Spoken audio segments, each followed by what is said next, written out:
I must have seen Margaret maybe once a month, Margaret was not easy to establish an intimate connection with. I'm talking about an emotionally intimate connection. I would describe Margaret as the queen of compartmentalization. I didn't know any of her other friends. People have asked me many times since she passed away, did I know this person, did I know that person, this was a good friend of hers. I had no idea about any of that. I had the kind of relationship with Margaret that Margaret had with a lot of other people. It was intense, but had clear limits. It was limited in many ways.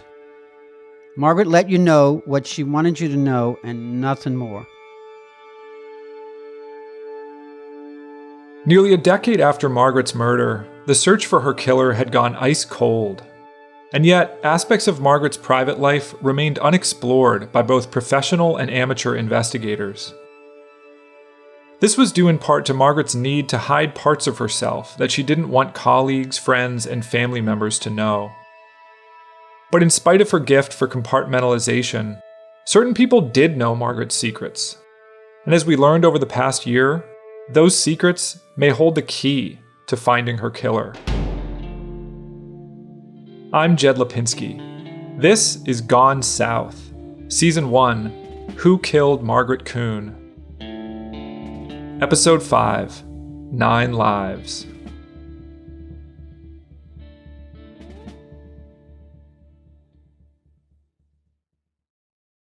We spent the last few episodes examining Margaret's professional life and public persona, the dynamic steel magnolia who broke barriers at LSU, the fearless advocate turned assistant DA who prosecuted domestic abusers and pedophiles. But according to people we spoke with, Margaret led a dauntingly complex personal life, details of which were unknown to those who knew her only as an attorney. We started doing a lot with her. We liked her tremendously. She was starting to just be really open.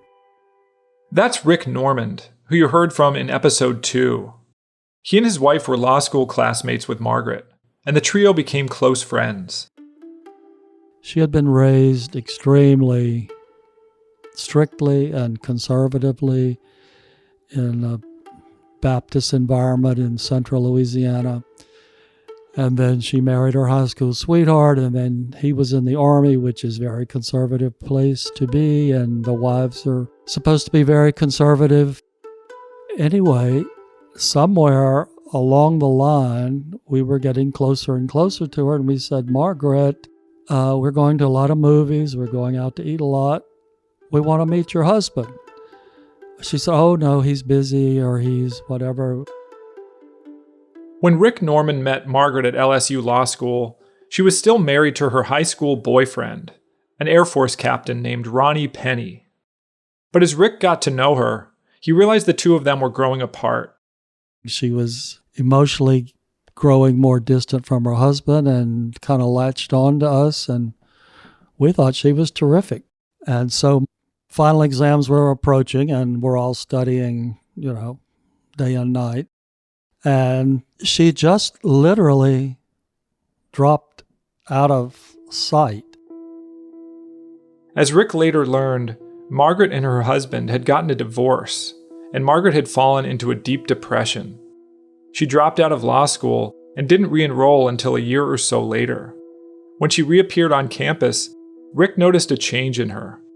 My impression was she didn't want to live in the world that she had been raised in. She wanted to be a very liberated woman and independent. She was smart enough to be very liberated and independent and make her own way. She didn't care about the old staid and traditional way. She wanted glamour.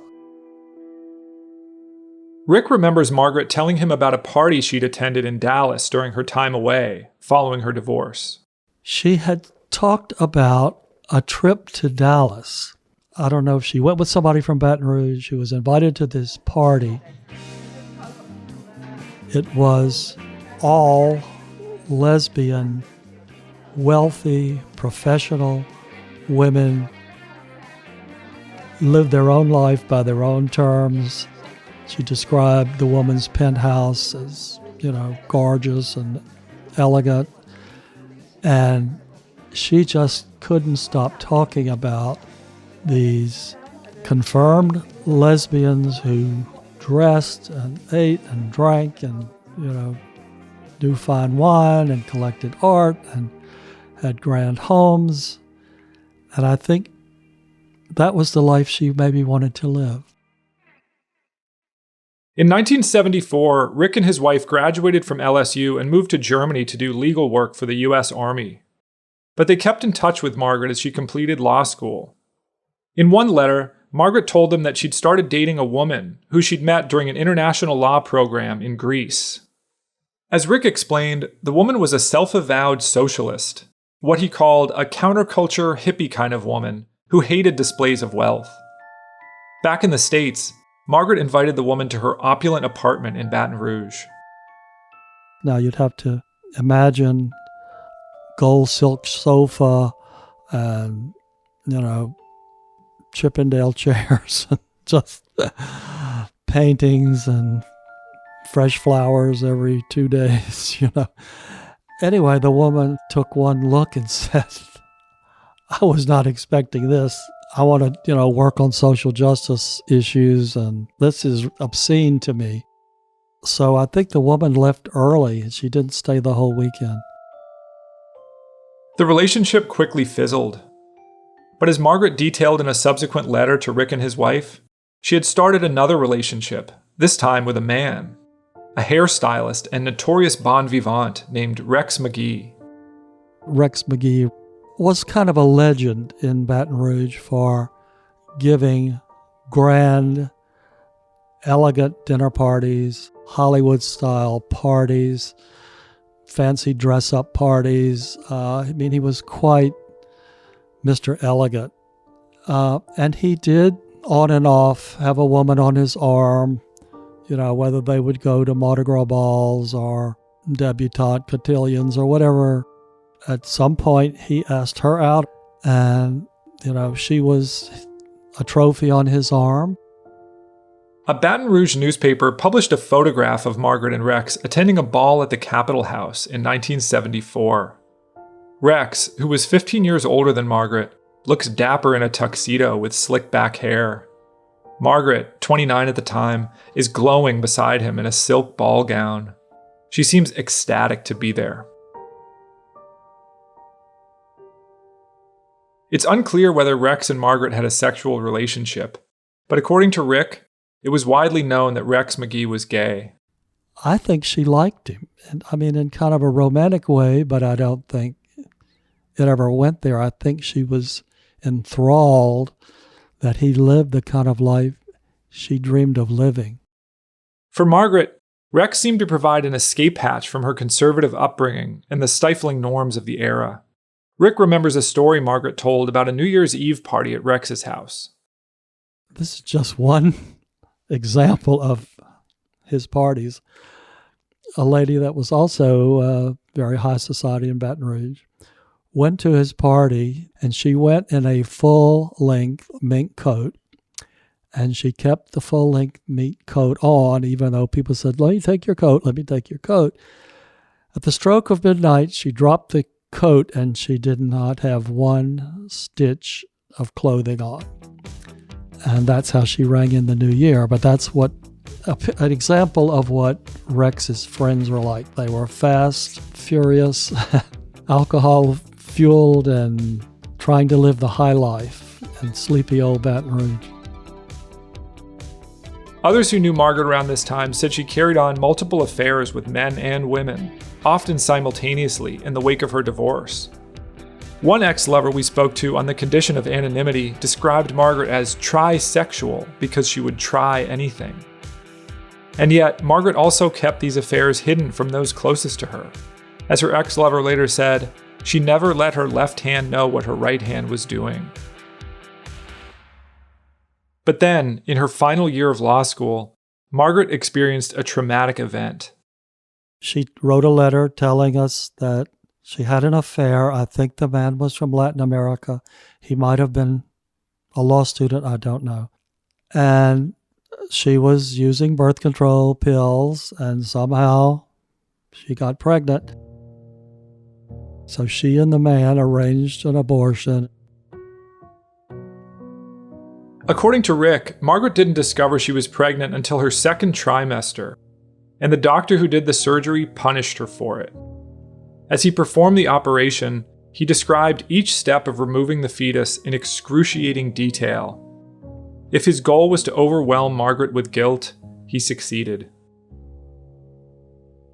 And Margaret just completely, according to her letters, said she just drove home, went to bed, and then her mother told us that Margaret did not get out of bed for 4 days. She did not eat. She did not take a shower. She did not brush her teeth. She did not wash her face. She did not stop crying.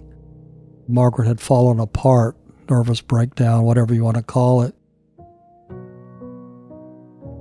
In her letters to Rick and his wife, Margaret described contemplating suicide.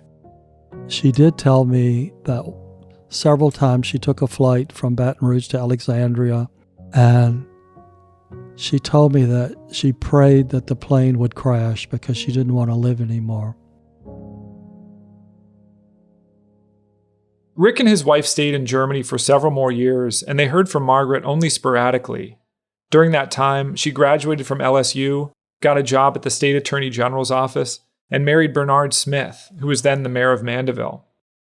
When Rick and his wife finally returned to Louisiana in the late 70s, they ran into Margaret's old flame, Rex Mcgee. He invited them over to see his new house. He told me he had built a brand new house, and I said, I'd like to see it. He said, come over. It was, ultra-modern house, but stocked with antiques everywhere, just 18th century everywhere. All glass, looking on the lake. When Rick spoke to Margaret a few days later, he mentioned his visit to Rex's fabulous new pad. I said, oh, I got invited to Rex's house. It's really a show place. She said, I have to go. I'm at work. Bye. Bam. The next day, a letter came saying, don't ever speak to me again. You're dead to me. I'm dead to you. The letter shocked Rick and his wife. They both loved Margaret and considered her one of their closest friends. They called her and wrote her letters, but Margaret never responded. Rick still doesn't know why, but he assumed that his knowledge of her wild days in Baton Rouge threatened the new life Margaret had created with Bernard. Rick followed her career from a distance, but he never spoke with her again. When I met her, I believed that she was single, and then she got involved with Bernard Smith. That was the first of her romantic connections that I knew about. That's Linda Floyd, who you heard from at the top of the episode. Linda was the psychologist who helped Margaret on the interdiction case in episode 2.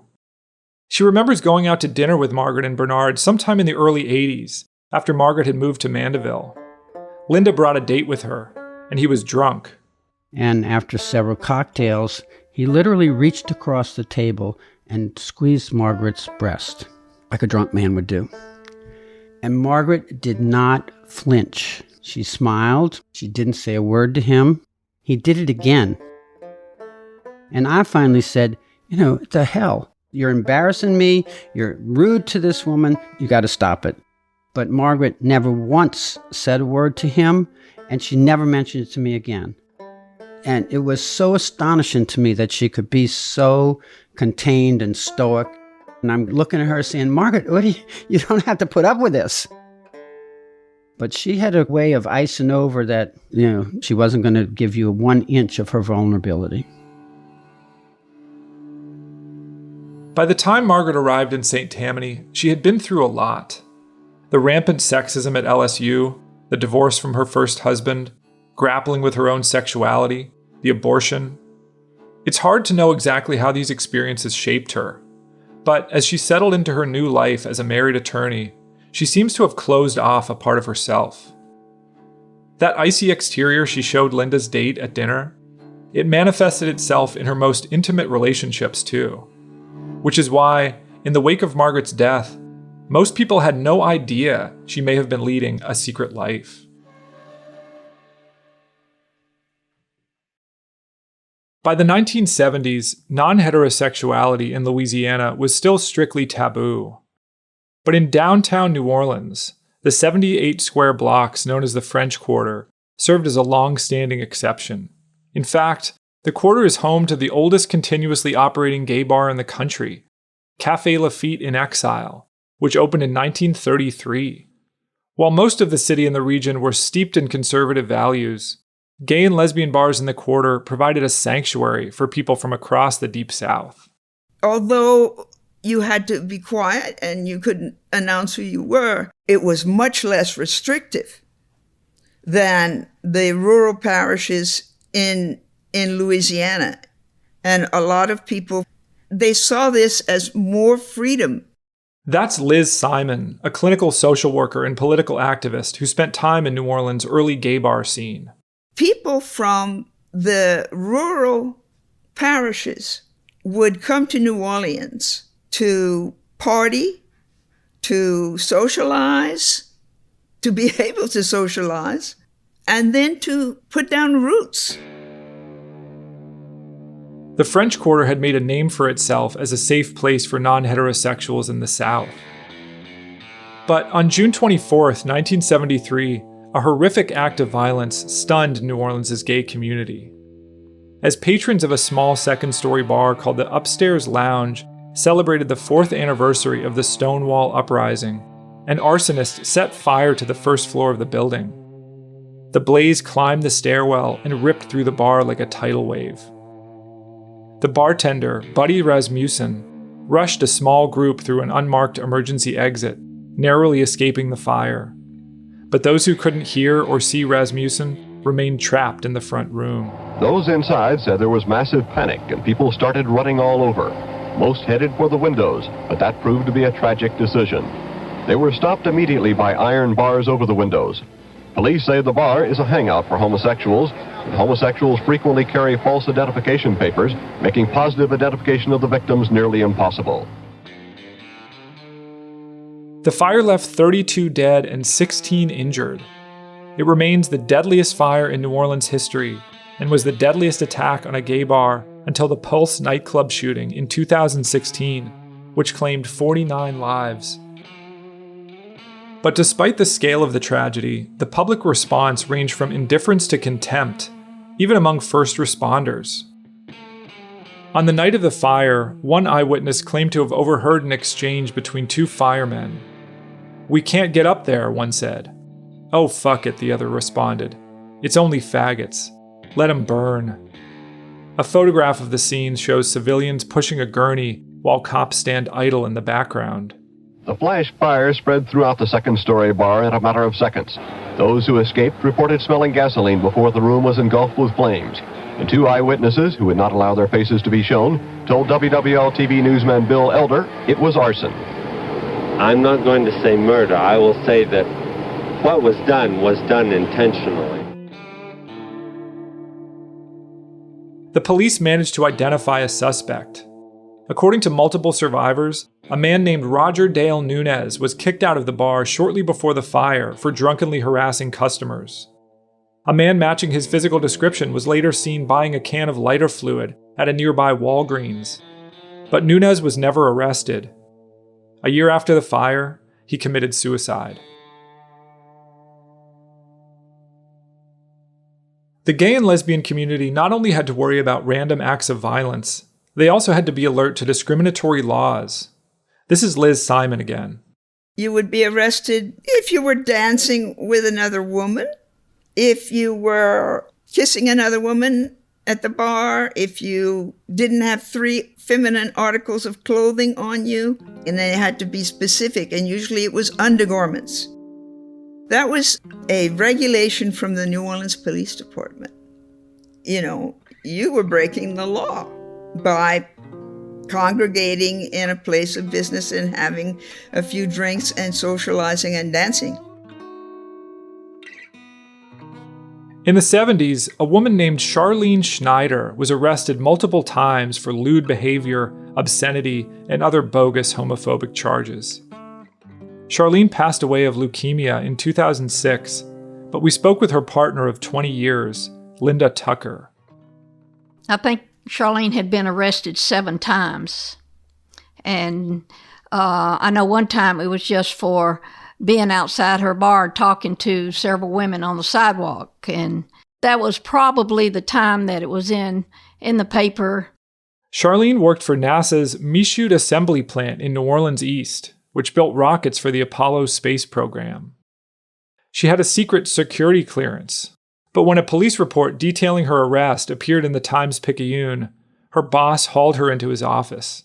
Her boss said, Are you gay? And she said, yes.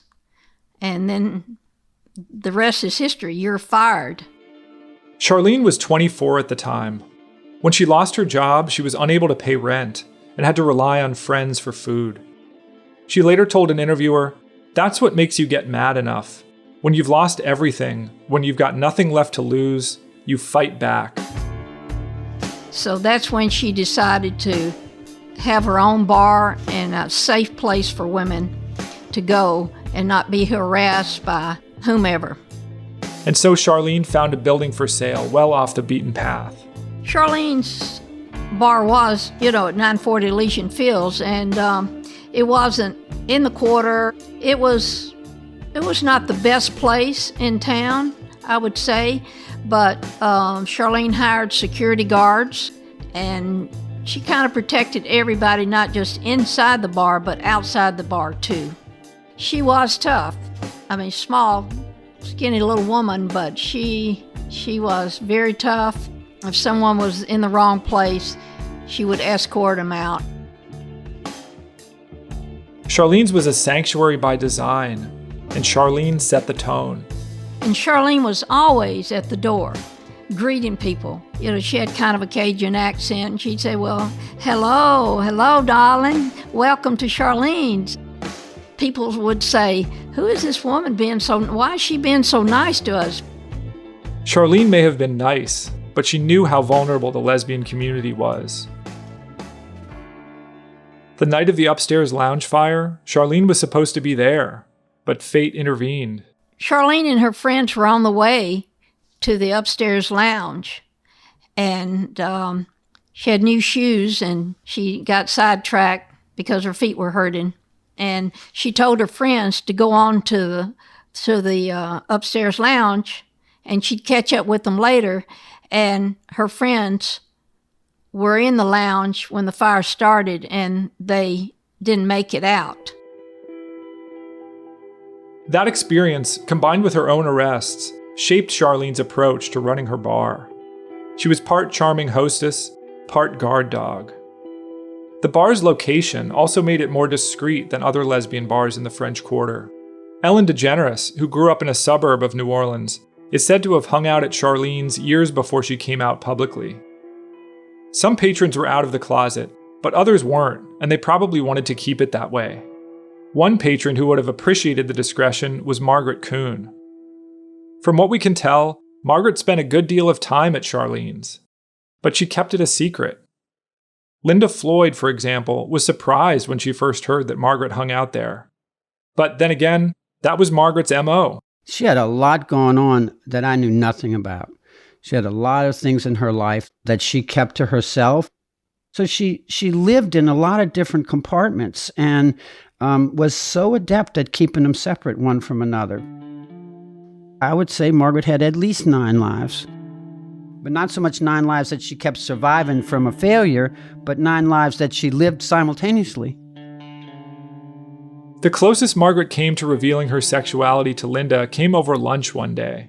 There was another friend of mine that was with us, and Margaret asked us point blank if my friend and I were involved together.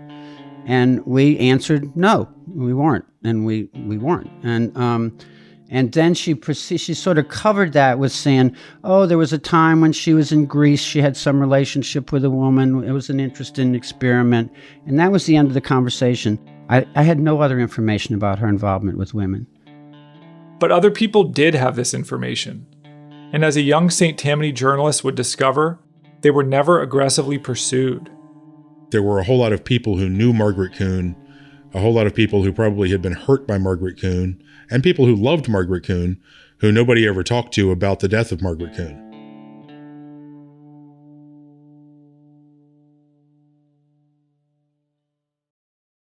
I started working at the News Banner in August of 1994. And like many semi-weekly newspapers, there was, a very small staff, and we all covered a lot of different things. That's James Hartman. He moved to the North Shore after graduating from Tulane University in New Orleans. My beat included the city of Mandeville, the town of Abita Springs, the state legislature, the state police, and I covered health and environmental stories. So it was a pretty miserable slog through a whole lot of different things and a whole lot of responsibility for very little pay. But a year after taking the job, James got an intriguing assignment. In late 1995, the editor and publisher decided they wanted to look at some cold cases that were unsolved and to revisit those in the paper. And I got assigned the Margaret Coon case, which was fascinating. James had heard of the case since moving to the North Shore, but he wasn't familiar with all the details. All I knew was that she was an assistant district attorney who had been murdered in Beauchesne. I don't recall knowing anything else about it. Natural suspicion for, armchair quarterbacks is to think that she was an assistant DA, then the killer was probably someone she'd put in prison, or the family member of someone she'd put in prison. But then once I started digging into the case as a reporter, I found that it was much more complex than that. James began his search with local law enforcement. Well, the first thing we did was ask for access to records from the DA and the sheriff, and were flatly told no, that was still an active and open case and that we couldn't see anything that they had. So James went to Plan B. Over the years, one of his colleagues had developed a relationship with Margaret's father, Webster. And Webster agreed to give James the files that his personal private eye, Sandra Davis, had acquired. Well, it was largely a collection of interviews with Margaret's neighbors, with other people who had been witnesses to not the crime, but to other things, such as people who had seen the dog untended the night Margaret was killed, people who'd seen Margaret jogging with the dog. There was the account of the fire department spraying the scene with fire extinguishers to get the dog to move off the body, thus destroying any potential forensics right there. Even forensics that wouldn't have been useful at the time, had they been preserved, might have been useful now. Based on the documents and rumors circulating at the time, James gleaned that Margaret may have been a lesbian or bisexual. So he started asking around. Well, as a gay man myself, I had, some familiarity with the subculture, the gay subculture in New Orleans. The lesbian subculture in New Orleans has always been very tight-knit. At least it was then. 6 degrees of separation. In New Orleans, it's 2 degrees of separation, no matter who you are. But also, my partner at the time had an aunt who was a lesbian, who was Margaret's contemporary. James asked his partner's aunt if she knew Margaret, and sure enough, they'd moved in the same circles, and she was able to steer me in a lot of different directions about people who might have known Margaret and who might have had information relevant to the case had they ever been asked. I learned that Margaret had left a string of jilted lovers, both male and female, in her wake for years, and that she had a habit of really breaking people's hearts. And it didn't seem to me that anybody had looked at that particular angle on the case.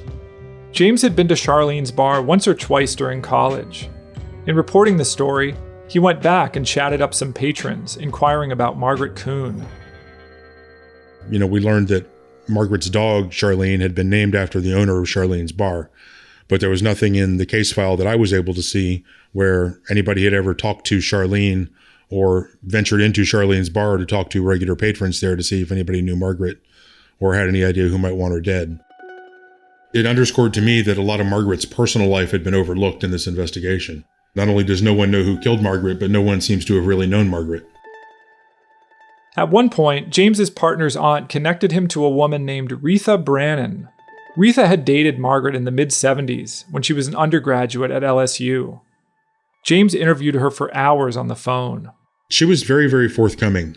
She talked about how much Margaret was kind and generous and loving until a crazy part of her came out.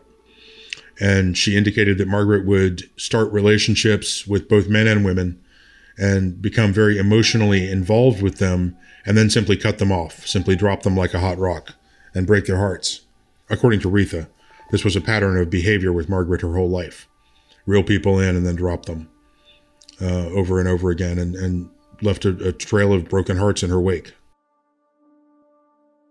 In contrast to the 5-star reviews we got from Margaret's former colleagues, Retha was deeply divided in her opinion of Margaret. Retha told me she was either the most horribly wonderful person or wonderfully horrible person I've ever met. I don't know which. My impression of Margaret is that she didn't let a lot of people really get to know her very well at all. A lot of the ones who did get to know her wound up having a love-hate relationship with her because of the way she treated them. Based on his reporting, James concluded that investigators could have done more to understand Margaret, and he had thoughts as to why that was. Well, I have two theories on that. Neither one is exclusive to the other. One is that out of respect for Margaret's privacy, nobody wanted to go delving into that element of her life. You know, we're talking about the late 1980s. Attitudes towards homosexuality were very different then. Certainly St. Tammany Parish was very different then. Margaret was very well liked in the law enforcement community. So investigators looking at her death, assuming they discovered it, likely would have circled the wagons to try to protect her reputation. My other theory is that a lot of, and forgive the stereotype, the rural background detectives from what was then a rural agency would not have wanted to explore that part of life in New Orleans. And it was the height of the AIDS epidemic. They would have found it creepy. The idea of walking into a gay bar or a lesbian bar and asking questions and potentially exposing themselves to the types of people that they didn't want to be around was something that they were simply not willing to do. But as James pointed out, the feeling was probably mutual.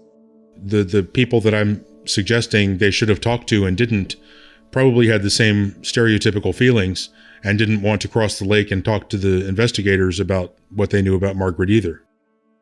James published his article titled "Coon Killing Confounds Investigators" in January 1996. He ended it with something Retha wrote in the wake of Margaret's death. Retha wrote this in her journal. "You danced with death in the flame of every life you touched. You were a living cancer. I'm sorry you were murdered, but I'm glad you'll never hurt another." But the story didn't ignite the kind of interest James was hoping for. What happened next? I don't recall anything happening next, quite honestly. It was far more impactful to me than it seemed to be to anybody else. I shared the article with some of my friends in that community, but I continued to try to prime that pump and see if anything else would shake loose that was worthy of a follow-up, but nothing ever came of it. When I first heard James's story, it caused me to reevaluate my opinion of the official investigation. How had a cub reporter for the News Banner managed to uncover details that seasoned detectives overlooked?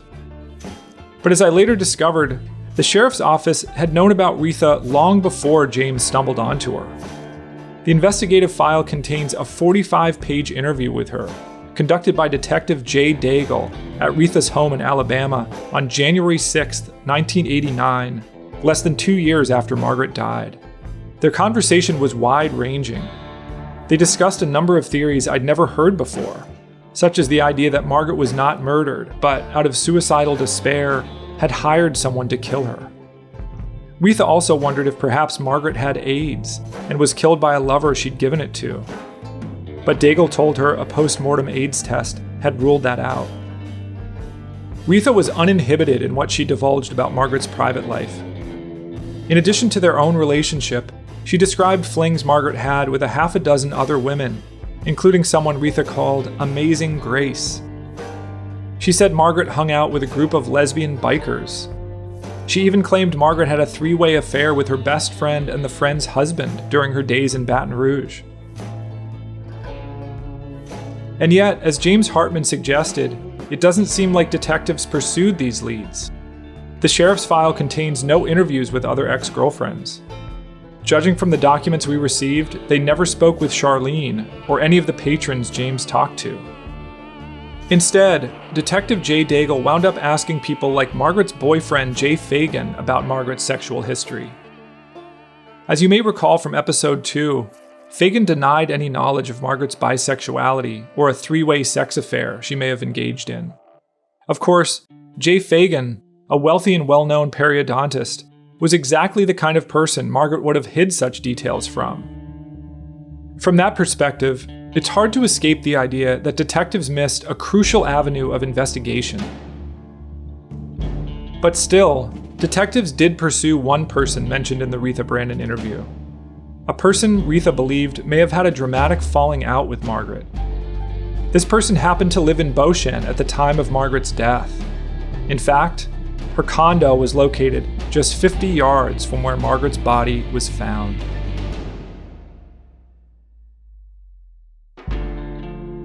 If you have tips or information that you'd like to share related to the unsolved murder of Margaret Coon or other relevant topics, you can call us at 650-746-GONE or email us at gonesouthpodcast@gmail.com. Thank you for listening to Gone South, a direction and production of C13 Originals, a Cadence 13 company. Executive produced by Chris Corcoran of Cadence 13, along with John Liebman, Ken Lee, and Jared Shear. Written and narrated by me, Jed Lipinski. Directed by Lloyd Lockridge. Produced by Tom Lipinski. Edited by Alistair Sherman, with assistant editing by Molly Nugent. Research and production support by Ian Mont and Paige Heimson. Recording and engineering by Bob Tabador, Bill Schultz, and Sean Cherry. And mixed and mastered by Chris Basil. Original music written and performed by Casey Wayne McAllister. Production consulting by Skip Sewell. Marketing and publicity by Brian Swarth, Moira Curran, Hilary Schuff, and Josephina Francis. Cadence 13 is an Audacy company.